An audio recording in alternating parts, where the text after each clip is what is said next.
You are listening to another episode of the Business of Aesthetics podcast series, brought to you by our gold sponsors, MRP, Laser Uptech, and Equa Marketing. We also want to thank our silver sponsors, Eilease Works and Pronox.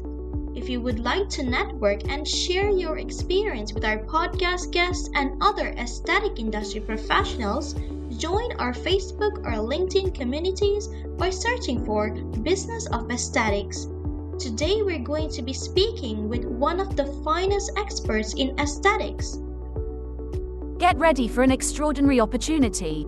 You're invited to join our exclusive monthly webinar, brought to you by the Aesthetic Institute and the Business of Aesthetics community. Don't let this chance slip through your fingers. Secure your spot now for a game-changing experience.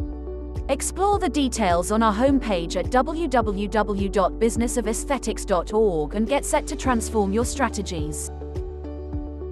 Welcome to another captivating installment of the Business of Aesthetics podcast. I'm Ryan Davies, your co-host at the heart of the Business of Aesthetics community and podcast. Before we immerse ourselves in the riches of today's episode, I want to express my profound gratitude to all of you, our incredible listeners from across the United States and all around the globe.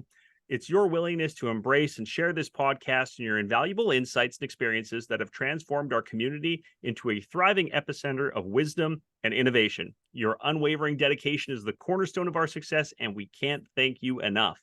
Today, we have an amazing topic, and we're going to dive right into our main topic, Medspa Marketing. And with that, we have an incredible expert joining us today, Dana Zeitler. Dana, thank you so much for joining us here today. Thanks so much for having me, Ryan. I'm excited to be here and talk to you about today's topic. And for our listeners, Dana, I think this is you're just a perfect expert to have on here and help our listeners with this. The founder and CEO of Deluxe Med Spa in Naples, Florida, practice owner for over 30 years, has been practicing exclusively in aesthetics for the past 14. Practice owner for 6 of that as well in the aesthetics area. And, travel extensively to train with some of the world's most renowned injectors. For over a decade has dedicated herself exclusively to aesthetic medicine and acquiring specialized training, certifications, and valuable experience, and really believes in achieving results that meet that patient's aesthetics goals and prioritizes a natural, beautiful appearance. But I think, again, beyond her practice, dedicated to teaching, sharing knowledge. And I think that's why you're absolutely perfect to be here. You're a key opinion and thought leader, especially in the world of med spa marketing. So I think, again, we just have the perfect guest to be able to help us here with this. And I don't know if you want to color up that intro anymore from the marketing background. You're too kind, Ryan. You made me sound like a rock star, and trust me, I have a lot to learn, and I'm hoping to learn some things from you today. I'll share, some of my pearls, but yep. I'm excited to pick your brain a little bit as well. I think that's what makes it fun. Again, I think that's what makes you a rock star, is the fact that, you haven't said, yeah, you know what, I've got my gold records and I'm off into the sunset. It's like, no, I'm ready to keep going here and always keep learning. And I think that's, again, the fact this community is built on that, right? And with that, I kind of want to jump right into med spa marketing and talking about, the different ways that you can really promote your practice. And I think probably one of the most effective and one of the ones that's most discussed in this space is around social media, right? Because it's very visual, it's very engaging. That's where a lot of people are there. But it's also a challenge to how to leverage it to engage and communicate with your existing patients effectively within the practice. So I'd love to get your kind of insight there to start with. Yeah, social media, I'm a little older. I've been practicing for 30 years as a PA. And in 2017, when I started my practice, I didn't have any social media, and a lot of other people were way ahead of me. So I think I had 100 followers. So I started very small, and I didn't even know how to, make a post. So I've still got a lot to learn, and I still struggle a little bit, but I use social media mainly to connect with my patient base and educate my patients. I like to talk to them through social media. I use it to advertise, but it's more advertised by educating them. Right. So that's the main thing that I do with Instagram in particular, and I kind of cross post Instagram and Facebook.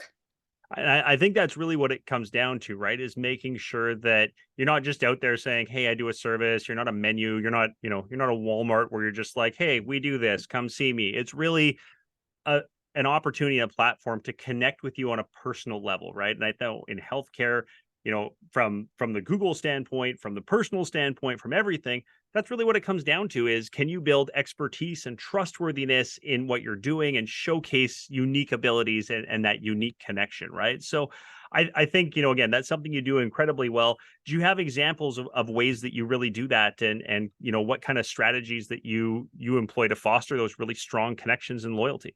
So I think that every provider has their niche of, kind of like what they like to do. So for me, we do a lot of laser in my clinic, and we're very big on natural results. We do a super natural lip. We're not into, uh, I guess you could say, the Miami or the California bigger lips. We are super subtle, almost to the point where you wouldn't notice the results.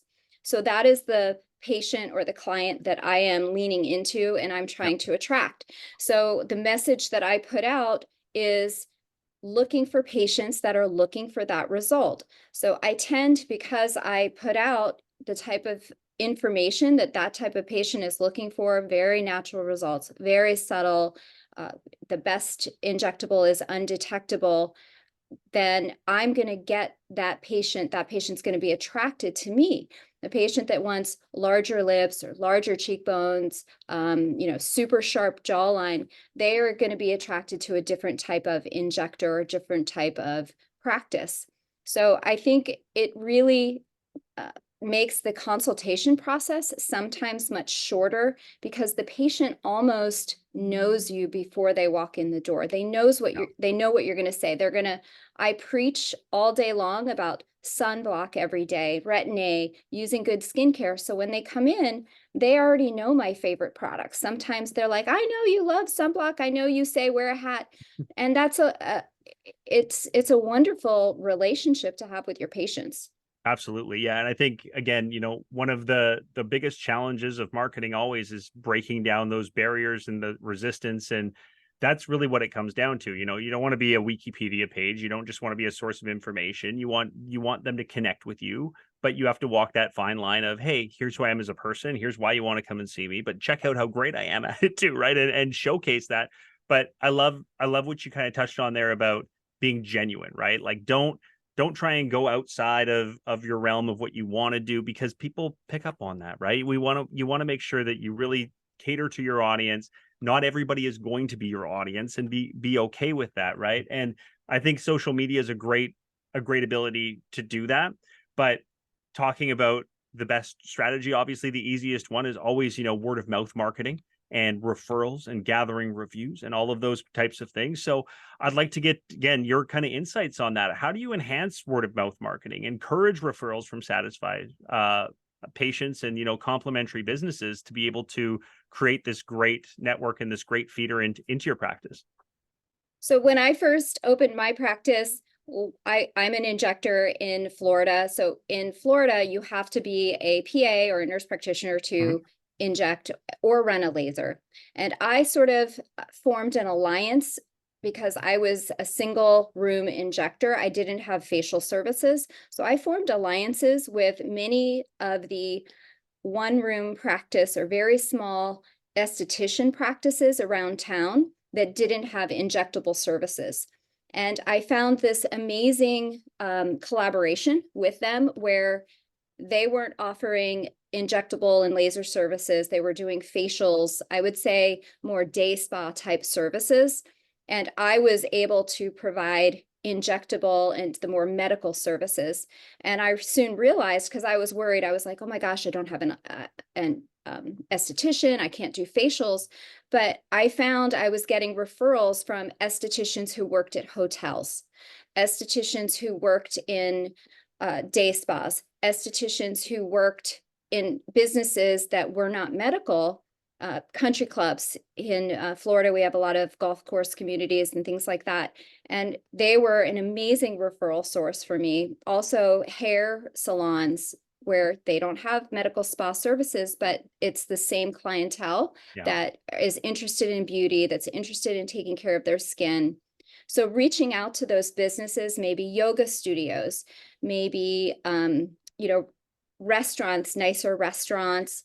So I ended up having businesses that had the same client base that might care about their skin and looking better, fitness, that I reached out to, and we had a collaborative arrangement. So it worked out really well. Now I am bringing on esthetician services now, but it's taken me 6 years of practice, almost 7, to do that, because I've had such a great relationship, and I will continuously refer back to the estheticians that refer to me. But Yep. if you have 13 estheticians from all over town referring to you and you're a single injector, you'll be very busy pretty fast. Yeah, and again, you've lowered that barrier to entry. You've built that trust inherently without having to, necessarily go through and convince somebody of it, right? So it's so critical to be able to do that, to reach out, to kind of,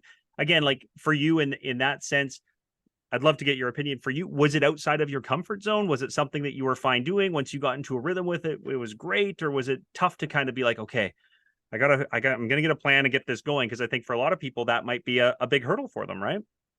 Well, I've always been interested in trainings and Yep. getting educated. So I would meet estheticians. I was training myself even on facial services, even though I was an injector. So I would meet people at trainings. And I find when you go to these trainings, you learn new procedures, but you also make connections with other providers. And that's very valuable. And I think it's, part of the beauty of the industry is collaboration with your colleagues, because I don't do really threads in my practice, but I have other practices that are down the road that has a nurse practitioner, and she loves doing threads. She's really, really good at it. And I am happy to send her those patients who want threads in their practice. And she ends up sending me laser patients because she doesn't really do laser. So I think it's finding, collaborations with other providers is very valuable. Other things for word of mouth marketing would be moms groups, Facebook groups. Mhm. Those work really well to connect with, local audience. One of the best things that I did, and I think I've shared with a Business of Aesthetic podcast before, is every patient that came through my door, I asked them to follow me on social media, so that I did obviously try to get people that weren't following me to follow me, but my priority was to have the current patients that are already in my chair become a fan or a follower on social media. And that gave me a direct communication to Right. them on a daily or weekly basis, not just when my newsletters went out. So that turned out to be a wonderful way to connect with my patients who are also my audience and my ideal audience. Yeah, I think that's the key, right? Again, you're not trying to market and by, fishing in this huge ocean with a worm hoping to catch. You're in this very dedicated pond with well stocked with fish to be able to attract and whatnot. I think for the ones that don't know you, right now we're going to the other side, or even through the word of mouth. The majority of people still today, what they do is, they're going to look you up on Google, or they're going to go to your website directly if you provided them that avenue, right? To be able to say, okay, great. I trust you. I mean, I do it all the time. My mom will say, hey, this restaurant's great. You should go. And before I ever even go, I go, cool. Let's see what Google and a bunch of strangers have to say, right? You gave birth to me, but at the same time, I still don't fully trust you, I guess, enough, because that's where I end up. So I don't know if that's a trust issue or what it is, but I think your website is so critical as well, right? So you got to make sure that your Critical. website is up to date. You've got engaged. I know you do this, engaging blog posts, keeping patients informed and engaged. So, what's some of the recipe for success in that standpoint, in your opinion on that?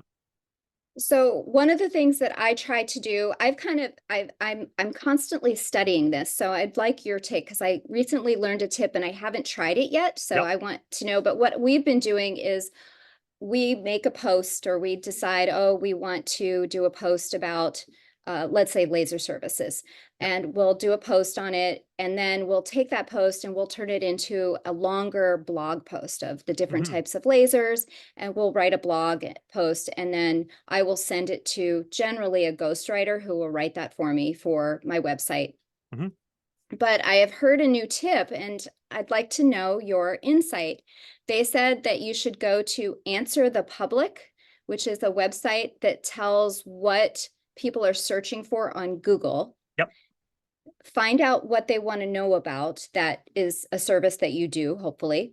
Yep. Then write a blog post first about that subject. Put that on your website and funnel it down to micro posts from there. So you make Right. a bunch of posts, maybe a YouTube video, Pinterest.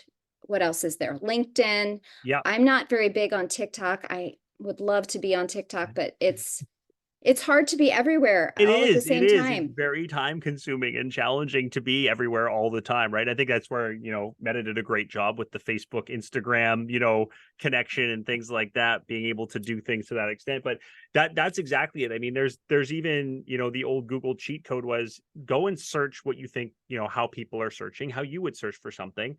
When you scroll down, same as the Answer the Public idea, they'll have the questions there that are like people always ask, or people also ask, right?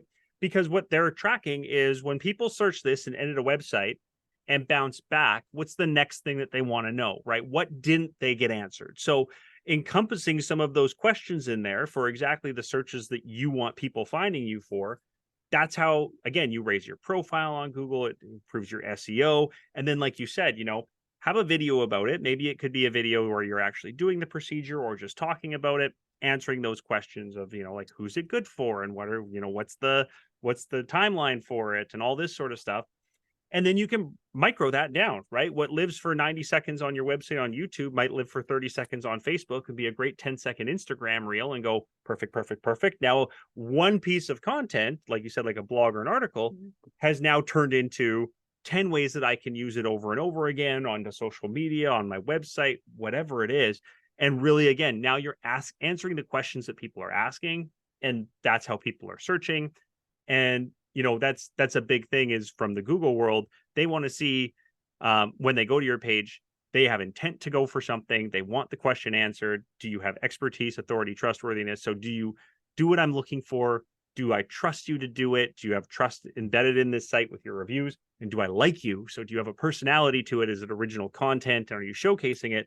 Videos, like you said, go a long way on that, because now I can experience you in a different way. That's social media strength as well, right? So that's really, that's exactly what we do, and what I do all day with Equa as a digital marketing advisor. Encourage anybody, little plug here, but www.equa.com/msm/Ryan. If you want to know how you're doing, that's how you know, right? And really learn the website and talk about all the things that we just talked about, right? So but I think that's a great point. Yeah. You do a free consultation, correct? With That's your correct. Yeah, marketing? that's exactly what I do. I spend 4 to 6 hours. I go through each site granular, so I'm not looking from a, hey, here's what you should do, figure out for yourself if you're doing it or not. It's really, let's give you a report card of your site and what you're doing on social media and on Google and all of that sort of a thing, to understand what's going to make you better, right? And that's I know, that's exactly what you do so strong, is understanding, staying on top of that. What am I doing? How am I scoring? What do I need to, like you just said, how to identify new posts and new things that I should be working on to keep my patients informed and engaged? And it's incredible how you're so strong at that. And the whole thing is, again, this is all about lead generation, and I'd love to get your take on how to create these compelling lead magnets that really attract and retain the audience to our website. I have a lot of work to do, Ryan. It's a lot of work. It's a full-time Right? job. It is. And I have a team, so it's not just Yes. me. So I Yeah. have help.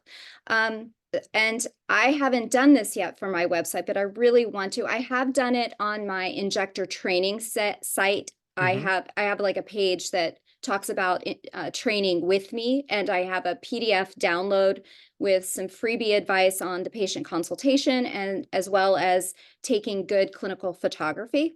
So to be able to download that free PDF, people have to give me their email. Right. So ideally, if they give me their email, then I can put them on an email list. So they get something for free and I get their email. But I do have goals to, and maybe I need to talk to you about this, of making a free PDF download for patients of, some valuable content that they would be compelled to download, whether it's, a skincare guide for the ages or, something that they can't just get on my website that's more valuable. And I have yet to come up with a really good idea for that. So chime in if you have one. Yeah, Um, I see a lot of people that do that with things like, again, virtual consultations or like fill out this Google form and then we're going to get back to you with X as a plan or things like that, right? Again, just how we do it, customize things, right? Give them something that takes that next level of information, that next level of care. I'm sure as you continue, right?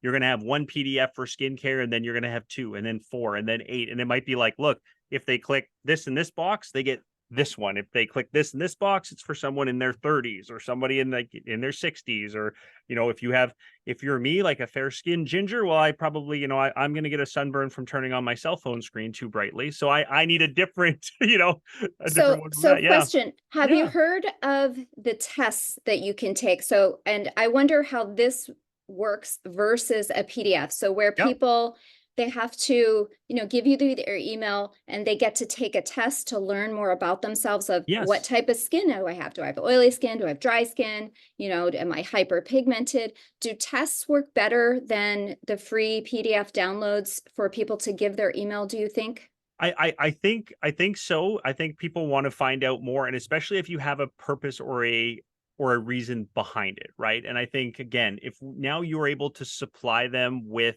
hey, here's follow-up content that's more dedicated to you, or we're going to call and reach out with a plan that would be dedicated to you.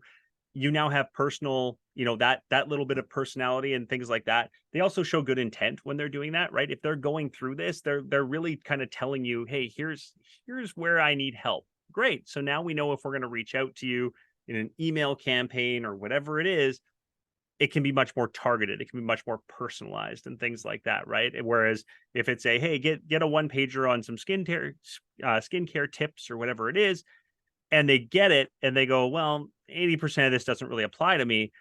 It does lose a little bit of that, that feel behind Right. it. Whereas if you've got something that can be that great, now we can retarget the audience, which is really part of that marketing from, like you said, getting those lead magnets going.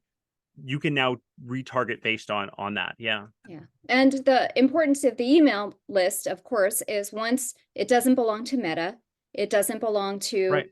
TikTok. It is, you own that email list. So now you have that patient's, you can connect with that patient and market them. And Yeah. they have given you permission to do that. So I think that is super valuable to build up people's email list. And it's something that I myself am working on. Tell me I have a question for you, and I Yeah. haven't done this, but I'd like to pick your brain because maybe you could help me with it. Sure. On Instagram, sometimes people do a post Yep. and they say, DM me with the word skin, and I will, give you more information about this, or I'll give you a free PDF. Then Yep. so you're pulling people from Instagram and it's a word that must be programmed in their DMs, and then that you get like an automatic reply, Right. taking them off of Meta or taking them off of Instagram, to sign up and give the email. So do you guys help out with that as well with your marketing?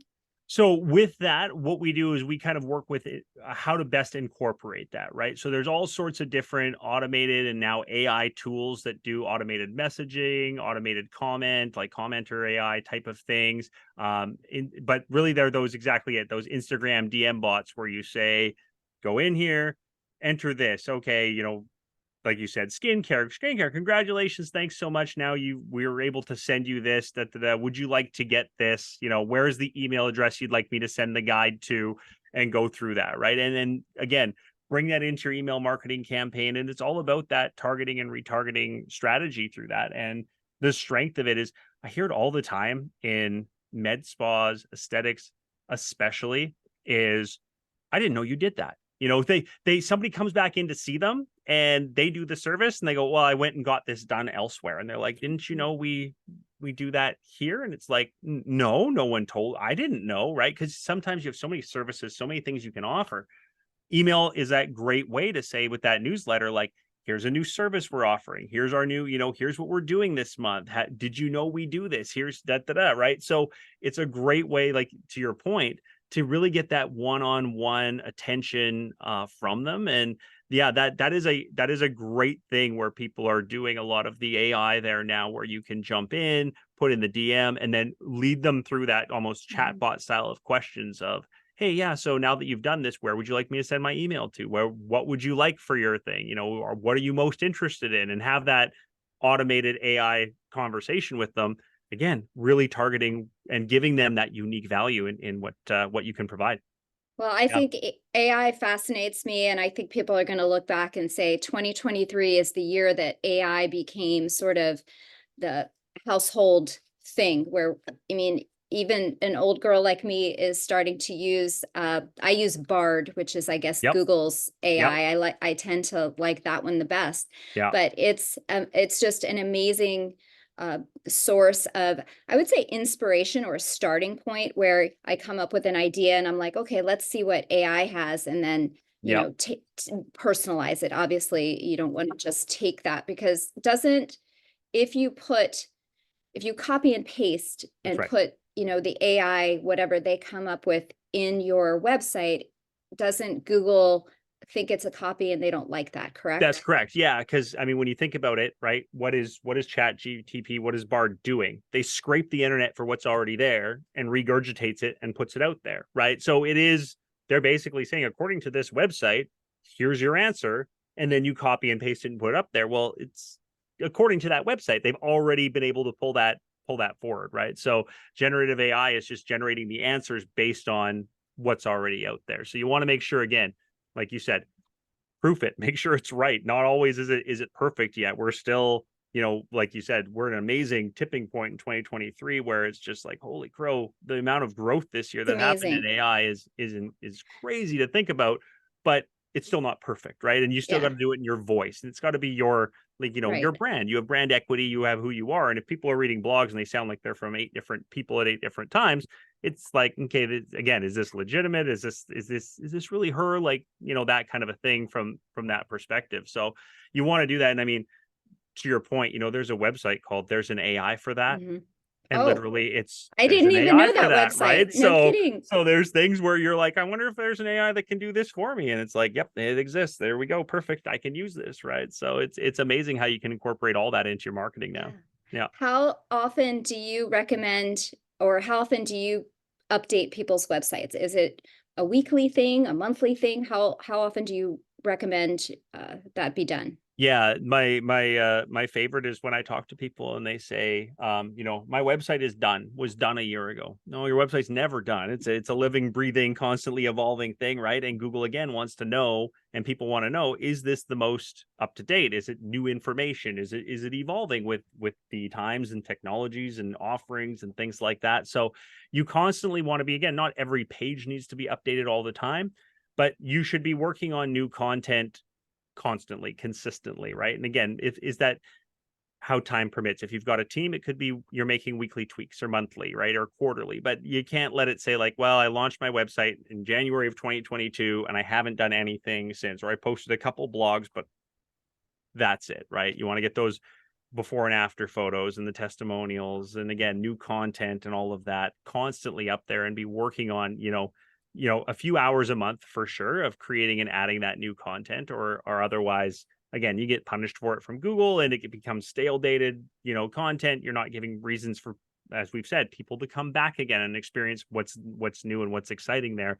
Social media is great for that because we're constantly adding to it, but websites tend to get a little forgotten on that one. So you want to make sure, you're doing your best on that as well. So I think it's all part of the strategies. And I know, you mentioned, you're expanding into the aesthetics area now and doing new things, strategies that you've used. I've got a few ideas, and I'm sure you've got the same ones to implement to really market these new devices and new services to patients effectively. Because like I said, I've heard it so many times of people saying, "Oh, I didn't know you did that, so I went somewhere else." And you're like, "Oh, I could have done that too," right? So yeah. So I have a question. I have another question. I'm going to pick Yeah, your brain. there we go. So on my website, we have photos of myself and the other provider, Yeah. kind of like on our front page. Do you recommend? I've read a book recently.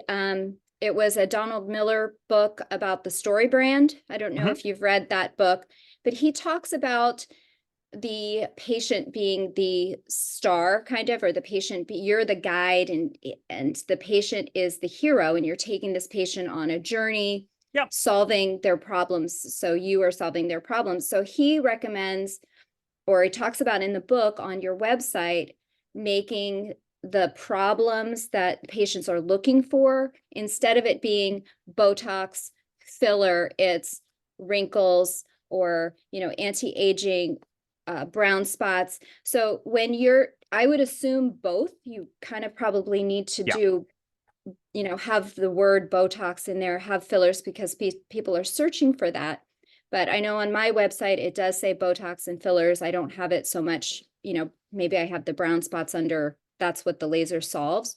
Yeah. But what are your thoughts? Have you heard about that book? And do you have any thoughts about it? Yeah, I always, again, people search a variety of ways, right? It's amazing. Sometimes I'll pull up reports from our clients and I'll be like, "Did you know how many different unique Google searches you came up in last month?" And it'll be like 7,000 different search terms. And it's like, how do you encompass 7,000 different terms? And that's a big thing. Is some people have visited Dr. Google and they want to say, this is what I want because I've diagnosed it. This is for me, right? But really your job is to say, as a provider, I'm here to get you results, not to provide the treatment. I think, you just nailed that perfectly. So you really want to speak to that. What is the condition you want solved? What are the results that you're looking for? And then introduce the different solutions to that, right? So you do have some people who will be, I want an IPL facial morpheus, whatever it is. Mhm. They're like, yep, I've had it before. Or my friend told me I should get it. So that's what I want to search and I want to go get it this stage. But mostly they're like, I'm looking for this result. I don't even know what exists. You don't know what you don't know, right? So that's a great, a lot of sites that we work with, they have that. They have a treatments and Mhm. a conditions, and have two Right. separate Like solutions there, have right? it both, instead Yeah. of, instead of Botox being the star, it's Yeah. more, the problems that Botox solves. Yeah. Or instead of it being all about the laser, it's the problems that the laser solves. Correct. I also, I personally, I'm not crazy about websites when I go to them and it's a, 20-year-old model. I want it to be my ideal Right. patient results. Chelsea and I have us on there, and I'm wondering, should I update this? Should I make it more our patient demographic? I definitely don't want a stock model. I know a lot of people, like, I note to self, my website is due for a refresh because we did it in 2020 and it's now 2024. So Yeah. I know we need new headshots. We need to, take new staff pictures. So thank you for reminding me that I need to do I that. didn't even have to do Um, anything. Yeah. Yeah. but what is the new? I know the new thing is kind of like video, Yes. taking people on the journey, like what it's like in your office. Is that the current recommended trend, or what do you think Yeah. is the most compelling for a homepage? That's great. So first of all, there's two things to unpack there. How we navigate our own site and how clients navigate our sites are very different, right? Again, if we get driven from Google to a page and it's about Botox, Google doesn't take you to your homepage and then you go to the Botox page. Google sends you to the Botox page. So each page needs to have that little bit of you in it, the expertise, the trustworthiness, all of that on each page, right? I get that a lot. My homepage looks awesome. Then I have a Wikipedia page about Botox and I'm not converting, right? So that's incredibly important.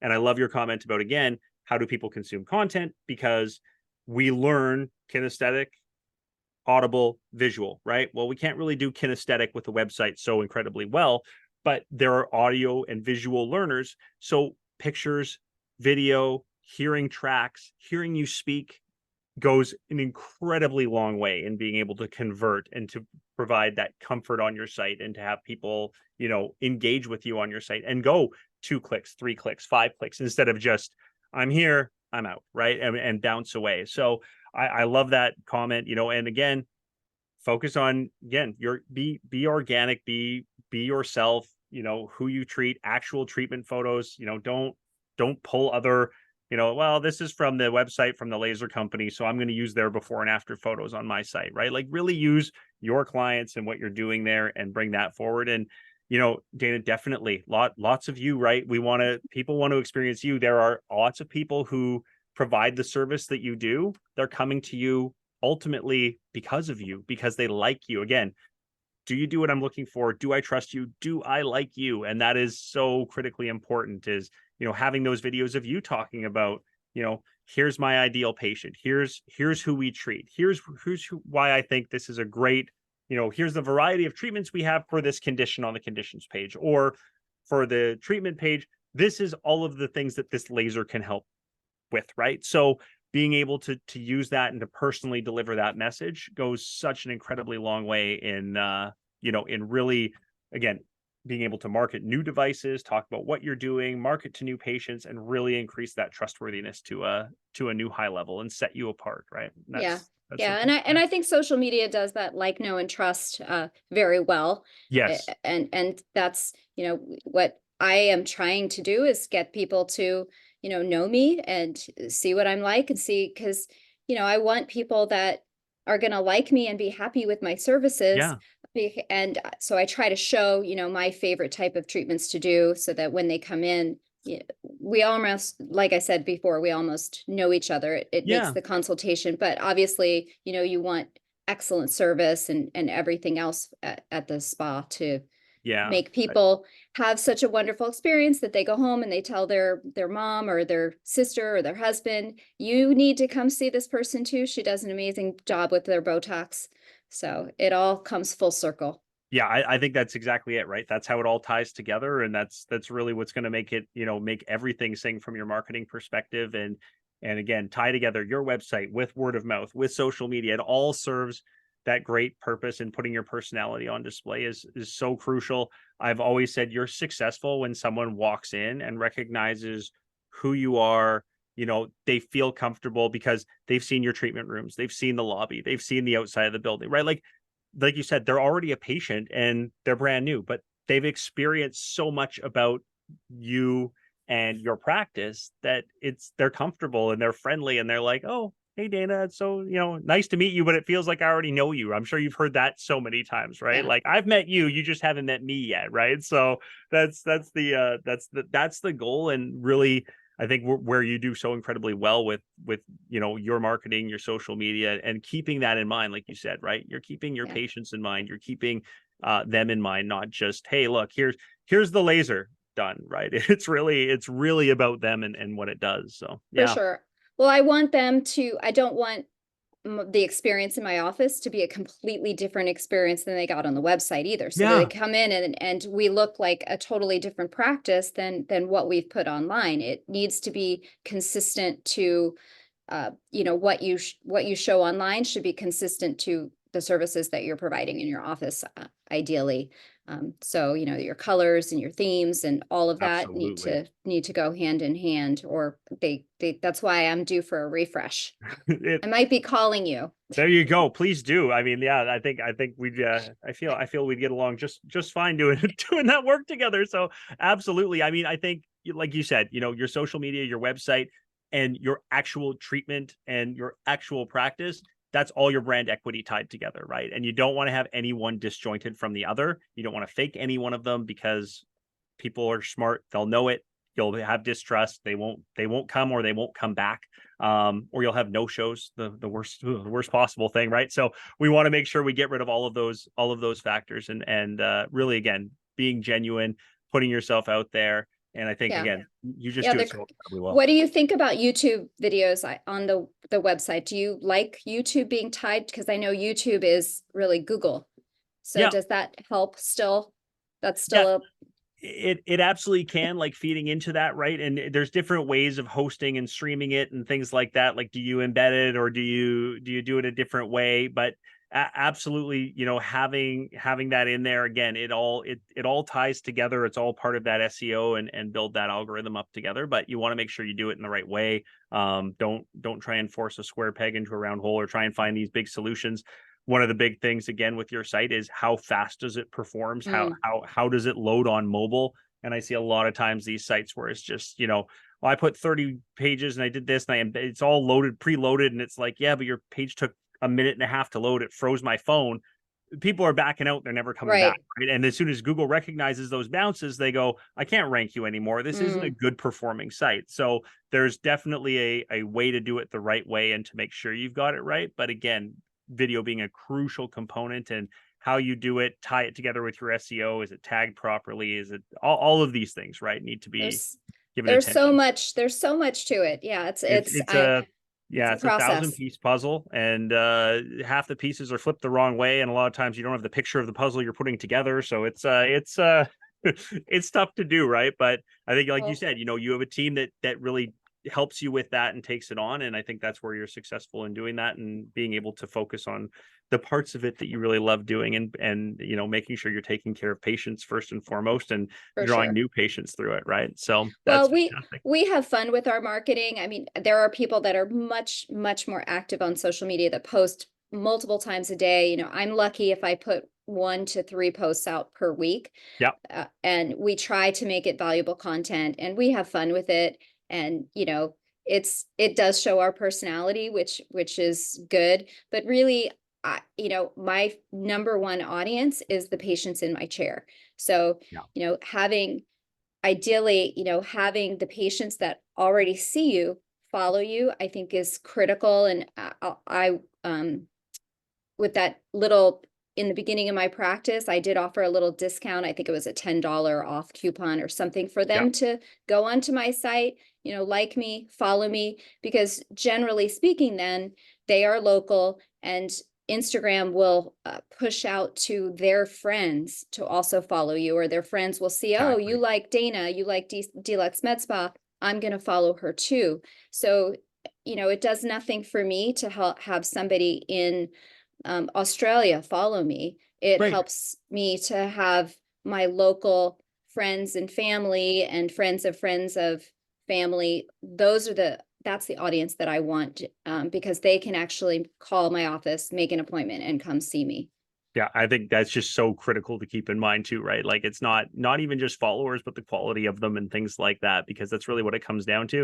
It's great to be an expert, and obviously, I mean, even again, the fact that you're here talking about this, you are a key opinion leader in this area, right? So we want to leverage that, but at the same time, you don't want to have wasted efforts by saying, well, I got so many followers, but yeah, none of them are ever going to come and see me, and I'm Right. dedicating so much to this content that doesn't resonate with the people locally and things like that. So I think we could go on for I forever. know we could. Sorry, I was going to ask you about viral posts, but I'll maybe the next one, I, because what do you think about viral posts? Like,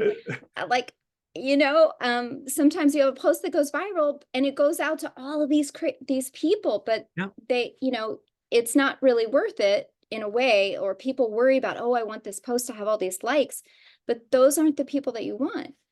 yeah. So what are your thoughts on that as I a mean, as a final? no, I think that's great, and I think they always say, like, no publicity is bad publicity, That's necessarily true. speaking, That's right? true. So it's always good to get out there. It's great to have people talking about it and things like that. As long as it's still going viral locally, and again, it's resonating with what you're trying to do, great. That's wonderful, and that's fantastic. But you get a lot of the people that want to do influencer type social media and that type of thing, where you're really pushing for that, and it's such a huge undertaking. I think if it happens organically, fantastic. Take advantage of it, use it, build off of that post with other posts, see what people are liking and saying about it. If there's local engagement, great. Engage back with that. Like you said, make sure you're not letting it go to waste necessarily, and not just, Mhm. hey, that felt like a good ego boost. That was fun. Right. But at the same time, like, it's don't strive for everything to be viral. Not everything should or has to be, or can be viral. So stay with those, like you said, those genuine posts, the informational stuff, some Yeah. of that more intimate stuff that you're like, look, I'm really speaking to my audience. This isn't Yeah. meant to speak to a grand audience. So it's not a bad thing when it happens. You can certainly take advantage of it, but it's not, I don't think the goal is to be like, well, this post failed because it only got 10 likes or 10 shares or something. Well, if it's those 10 shares actually led to 4 phone calls as opposed to that one had 1 million views, but you got 2 out of it, which one ultimately was more successful for your goals, right? And what you wanted to do, right? So yeah, definitely. I think, yeah. Very valuable information. I hope the listeners got a lot out of that, because I've learned a lot from you. So this thank was you. so fun. I absolutely love this. I hope we can do this again and again. I think we could definitely continue to supply, the audience with more ammo to help their marketing and countless other areas of their practice, right, from your journey and what you've gone through. So Dana, let's make sure we do this again soon, please. Yeah, sounds like fun. So I guess you're going to be doing strategy calls for me and everybody else. Yes. And Yep. That's through Medspa Marketing, correct? That's right. Yes. Yeah. So through that, connect directly with me, www.equa.com/MSM. So first name for marketing strategy meeting /Ryan. I'll go one step further.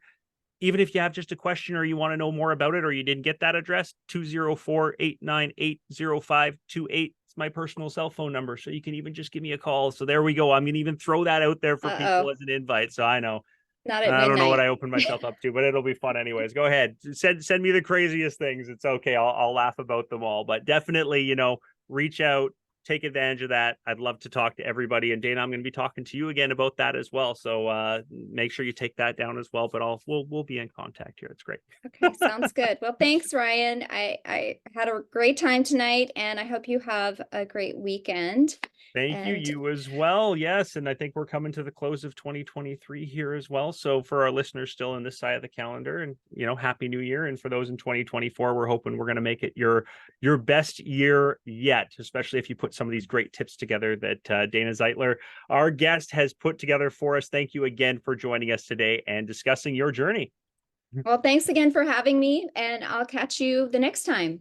Absolutely. And also, thanks to our listeners. We appreciate each and every one of you. We can't do what we do without you. So if you like our podcast, kindly share it with your friends and on social media, just like we've talked about. That is really what really helps us, and bring more amazing guests like Dana in front of you to learn from. And please don't forget, write a review on iTunes or Google Play. Your thoughts help other doctors and practice owners find us. So until we meet again, I wish all of you an amazing week ahead. Thank you. And thank you, Dana, again. Take care, everybody. Bye-bye. Thank you for joining us this week on the Business of Aesthetics podcast series, brought to you by our gold sponsors, MRP, Laser Uptech, and Medspa Marketing, and silver sponsors, Lengia Law, Eilis Works, and Pronox. Would you like to join our growing group of aesthetic industry experts and get featured on the Business of Aesthetics podcast? Or do you know someone who would love to share their strategies for growth in the aesthetics business, providing quality patient care or their clinical expertise? Head on over to www.businessofaesthetics.org/podcast-show and apply to be featured as a guest on the show. Remember to subscribe to this podcast on iTunes, Google Play, Amazon Music, or wherever you listen. If you would like to engage with today's or any of our past speakers, join our Facebook group or LinkedIn group by searching for Business of Aesthetics. Thank you and have a great day.